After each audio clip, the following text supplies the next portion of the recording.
Who is the most significant person to have ever lived?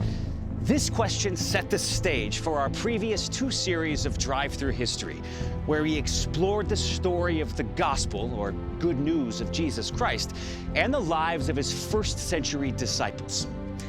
It's a fitting question now as we begin this final chapter in our trilogy, investigating the impacts of Jesus' life throughout the 2,000 years since, and his salvation's reach, as the prophet Isaiah wrote the better part of 3,000 years ago, to the ends of the earth.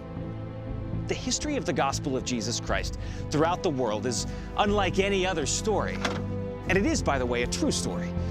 It's a story of sin and rejection, of sacrifice and forgiveness, of hardship and triumph, and most of all, the ultimate power and overwhelming love of God. As we traverse the globe on this extraordinary journey, we will discover stories that inspire and amaze us. Because they're human stories, they'll sometimes disappoint us. But in the end, undertaking a journey of this magnitude will no doubt profoundly change us. So, who is the most significant person to have ever lived?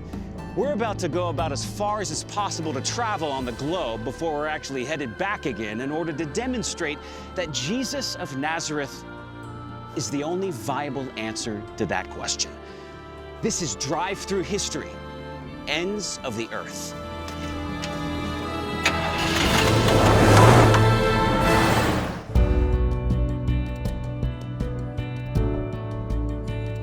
The first generation of Christians had every reason to trust that their new faith would cover the earth. Jesus himself promised as much. He told his disciples that they would go throughout the world and share his truth with every nation.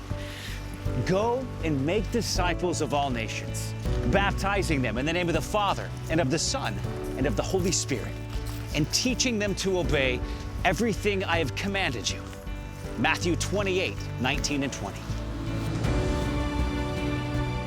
Jesus also said that the Holy Spirit would empower his followers to accomplish this great work. You will receive power when the Holy Spirit comes on you, and you will be my witnesses in Jerusalem and in all Judea and Samaria and to the ends of the earth. Acts 1:8. Over 2,000 years ago, the man known as Jesus of Nazareth was born in the small town of Bethlehem in the land of Judea. His extraordinary life, brutal execution, and miraculous resurrection from the dead attest to the truth of his claim to be the only Son of God. This is the story of how Jesus, through the lives of his faithful followers, has become known around the world, impacting all of human history from the first century until today. This is Drive Through History, Ends of the Earth.